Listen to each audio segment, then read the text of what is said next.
the war leader, or the feather. I take it back. Yeah, it wasn't able to be recast, so it swings in for 3.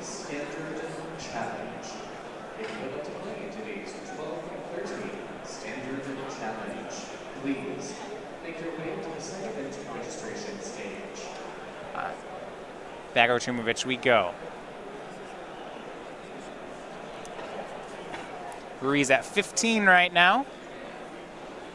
Took 1, then 4. Make that 14. And there's going to be feather from Tumavitch. Leaves up double white. Blast zone on 1 was the play for Ruiz. Yeah, and as a result, we're going to see Tumavitch maybe look into diversifying his mana costs a little bit here. And right now he's doing just fine on that. Here's a swing. And Defiant Strike. Just on the Legionnaire, going to give it +1/+0. Blink of an eye from Ruiz. Bounces the Legionnaire and it draws. Kick.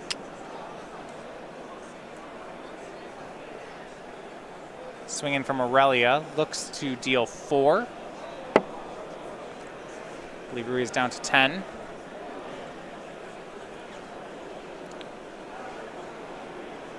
Oh, and it looks like he actually cast that copy of Blink of an Eye in response to the Defiant Strike, so it does not return to hand with Feather. Yeah, and that's, I think, the judge calls going to come back and make sure that that was done in the correct, what order that was done in. Player's going to work sorting that one out. But we believe the end result should be Ruiz at 10. Correct. Depending on how this was worded,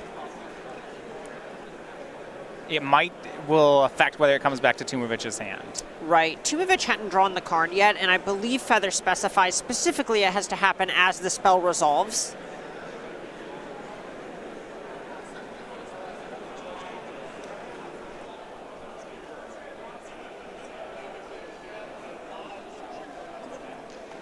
Yeah, this was a judge call earlier in the round. We'll go ahead and say what the resolution was. It technically could come back to the hand. It really depends on what the players said on the battlefield here. Right, right. We didn't see Tumavitch draw a card, but it makes it's all just so muddy with the way that things are worded. Yeah. There's so much verbal communication in tournament Magic. Right. So we'll talk through it.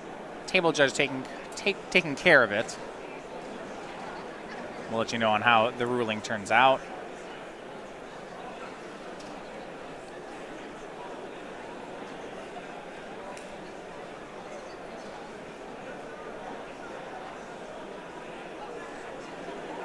This Feather deck is another one of the decks that people are really liking this weekend. It's something that has a good matchup against the Temur Elementals deck that people have decided to bring just because of that low interaction count here. I think the issue is that a card was already drawn by Defiant Strike. Oh, and it was incorrectly drawn by Tumavitch. So that the judge is figuring out how to resolve this, which is why Ruiz gets to look at his hand and select a card. Okay. Yeah, the fix for that, typically when a player draws a card when they're not supposed to, is your opponent looks at your hand and gets to pick the card that was not drawn. One card you see kept on the bottom there is Tumavitch, perhaps on a mulligan. Right. I believe it was scried to the bottom as a result of that trigger from the... Oh, from the... Right, the Legionnaire. Right.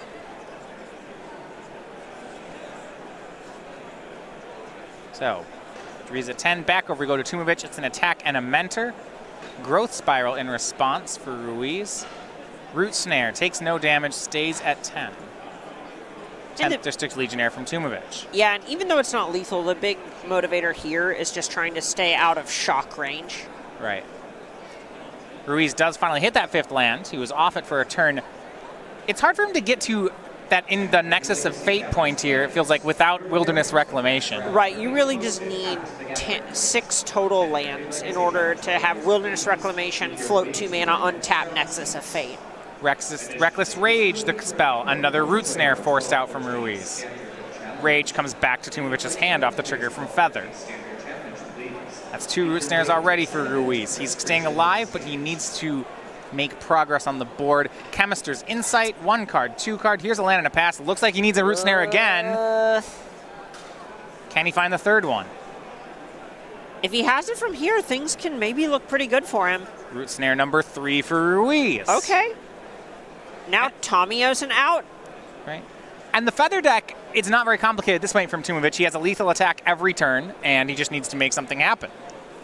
And we see Nexus of Fate from Ruiz. You see it was a mountain, and that might be confusing. So this has to do with the fact that all the cards of Nexus of Fates are foil, and if they are deemed not playable for the rest of your deck because they're marked from their foiling, a judge can allow you to use another card in their place as long as you own Nexus of Fates. Exactly. And, you know, Ruiz honestly is kind of just firing through the motions at this point. You can see how quickly he's playing, even not factoring for how sped up things are. He has a Tomio. He just found a search for Escanta. He's just going to take several turns. Yep, search transforms. We're back to another turn for Ruiz. So between Tamio naming Nexus and as search finding Nexus, it's not a done deal at this point, but it's getting very close. Right. Search for Escanta interacts so favorably with Wilderness Reclamation as well that he gets some unbelievable number of looks, like 15 a turn if you count draw steps and cantrips and all that. Fine. So now 2 copies of Nexus of Fate in the hand.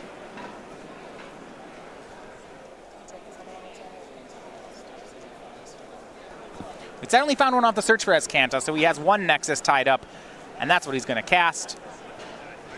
Doing it upkeep here to just min-max his odds of drawing it. Sure. Those details during the execution, very strong here from Ruiz. Chemister's Insight, outside search for Escanta, finds another Nexus. Really, this is going to go on as long as Tumavitch wants it to. Yeah, there's this Callous Dismissal in the graveyard, which is the only actual way for Ruiz to deal damage. So he's going to have to do this for a long time until he effectively has infinite turns, and then he's just going to recur the copy of Callous Dismissal over and over and over. With the Tamio? Right. So you eventually just reach a point where you say have 15 lands in play, you minus Tamio, get back Callous Dismissal your own Tamio, get back Callous Dismissal, etc. And eventually that amass just gets bigger and you attack with it every turn once all their permanents are in their hand. Right, and you just have enough turns in a row that it's not possible to lose anymore since Tumavitch never gets another turn. Right, it's a bit of a thought experiment in the sense of once the real deck is a take infinite turns deck, and it doesn't matter how inefficient your win condition is as long as it works. And this is a pretty inefficient win condition. Exactly. It's definitely a thing where, in some ways, it's elegant because it works, taking up so little real estate in the deck because it can serve as an enabler for your combo. But on the other hand, we're going to be here for a couple of minutes because how long is this going to take? Right, and this depends how much Tumavitch wants to watch this happen. Here's the Callous Dismissal, finally the first one bought back from Tamio. And at this point, it feels like there's just no way that Ruiz ever misses on Nexus. Yeah, exactly. Ruiz likely has multiple turns in the tank at this point. Yeah. And just knows that it's effectively deterministic. Well, eventually, once the deck gets small enough, when your deck only has 20 cards in it, if 4 of them are named Nexus of Fate, it stops even being random. It's, if you're looking at a search, 2 search activations a turn, plus a Tamio, and you can look at 12 cards per turn, your deck is 18 cards, you just will find Nexus every time. Right, and there's a point, there's actually an advantage to Tumavitch making him play all of this out. All right. The big thing being, more or less, that Tumavitch's deck can win faster than Ruiz's, and a draw, even though it's not going to feel very good, draws are worth more than losses. Right. So if this means that it makes it less likely for Tumavitch to literally lose the match, then it does behoove you to do that. So what's the thought there, though? Tumavitch is going to be down a game, so why would he want to do that when he make game 1 go long when he's down a game? The idea is generally going to be if you think that you can win a game in, say, if the games you win take less than 10 minutes, but the games your opponent wins take half an hour, then you can end up conceding when you get to like the 20-minute mark. So, okay. And it's very unlikely that you actually lose the match at that point. The idea then is if Tumavitch wins game 2, then game 3, he either wins or it draws, and those are the 2 options, and he's fine with both. Well, he's less fine. He's not really fine with a draw, but it's better than a loss. But it takes the loss off the table. Correct. Yeah. And especially the way, so some combo decks play nicely with how extra turns work in Magic and some don't. So when the time is called, players get 5 more turns to complete the game they're on. Some combo decks that have a long turn, maybe something like KCI we used to see. It's fine with that. Simic Nexus is actually on the other end of things. Because we say 5 turns proper. Yep. It's definitely the situation where it definitely feels like one long turn, but it is technically several individual turns. Adanto Vanguard here, game 2 from Tumavitch, and Gideon Blackblade. You talked about those winning in Great 6 or start. 7 minutes. This is exactly what you'd want to see. Yep, and Gideon being able to interact with cards like Wilderness Reclamation is just so strong. Yeah, now Wilderness Reclamation can be scary here. Defiant Strike to put a counter and draw a card from Tumavitch. He does have Demystify in his sideboard to deal with this, but it does not look like he's drawn one. No, he doesn't have it now, and that's a lot of why we're seeing this immediate scry, is we just want to make sure that he's actually able to find these power cards. It's not going to be hard for him to actually apply Lethal Force to Ruiz, but it can be difficult to actually just not die. Now hold on here though, Ruiz has a fast start of his own. A turn 4 Reclamation, or rather turn 3 Reclamation into a second turn 4 Reclamation means he has tons of mana. He did fire off a Nexus of Fate on turn 5, gets a search for Azcanta, floats a bunch of mana, here's a Chemist's Insight. If he has another Nexus, he can keep going. If he doesn't have a Root Snare though, he's dead.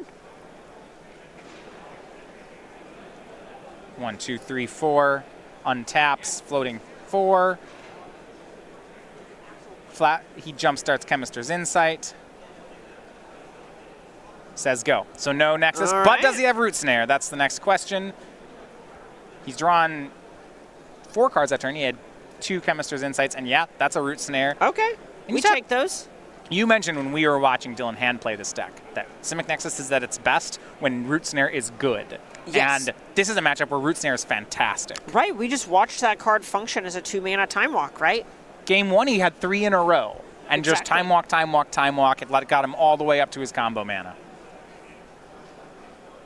So Tumavitch is at the point where he's now presenting lethal every turn. Will it be enough?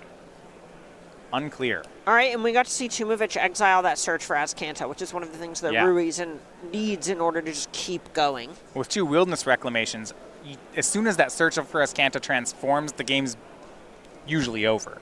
Right, and you know, see this Tamio hits the battlefield, which is one of the reasons that Root Snare being impactful is so huge, is Root Snare is also a sort of time walk that Tamio can rebuy. She can't rebuy copies of Nexus of Fate. You have to find Right. them the quote-unquote hard way. They can't go into the graveyard. You saw that -3 on Root Snare. That just makes... His deck doesn't just have 4 Root Snare, now has 8 Root Snare with cards like Tamio. It's Tamio's Root Snares and Nexus of Fates all buy him an additional turn. Right, exactly. And any miss on the Ruiz's part will lose, but I don't know that another miss is coming. Here's Nexus of Fate. It was found off Tamio. Another Wilderness Reclamation from Ruiz. Right, and the thing about this Wilderness Rec is it also just represents more copies of Root Snare from this Tamio being rebought. And Tumavitch extends the hand there after seeing the 3rd Wilderness Reclamation, and he knew there was already a Root Snare and a Nexus